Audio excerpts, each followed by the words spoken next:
There's a thin line between love and hate, at least when it comes to the American leader and his Chinese counterpart. Trump and Xi were seen laughing and shaking hands earlier this month, despite the US president's previous hostile rhetoric towards Beijing, while China itself has enjoyed making fun of Trump.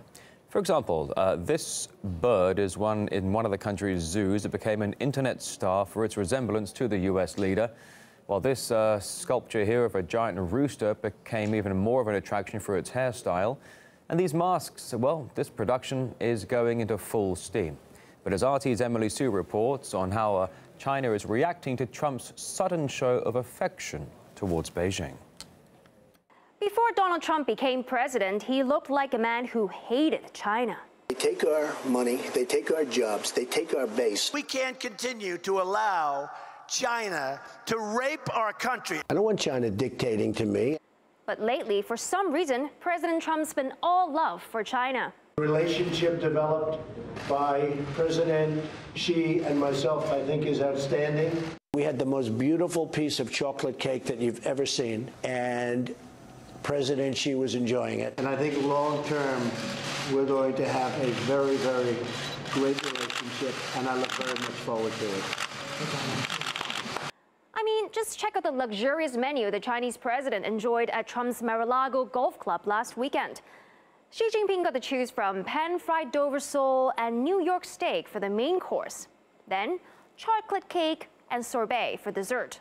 And there was also a selection of wines. But hold on a sec. Last I checked, Trump was planning to serve Xi some good old Mickey D's. I would not be throwing him a dinner. We've had this conversation. I'd get him a McDonald's hamburger and I'd say, we got to get down to work. Replacing a Big Mac with a steak is far from the only thing Trump has changed his mind on, and the Chinese media is having a field day with it. This headline says Trump ate his own words 3 times a day, referring to Trump's interview with Wall Street Journal on Thursday.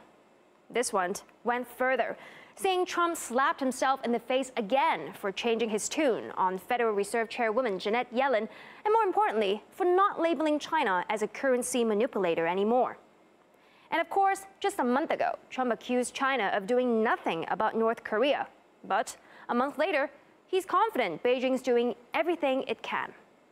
Interestingly enough, instead of cheering on Trump's friendlier attitude towards China, there's not much love for the Donald on Chinese social media.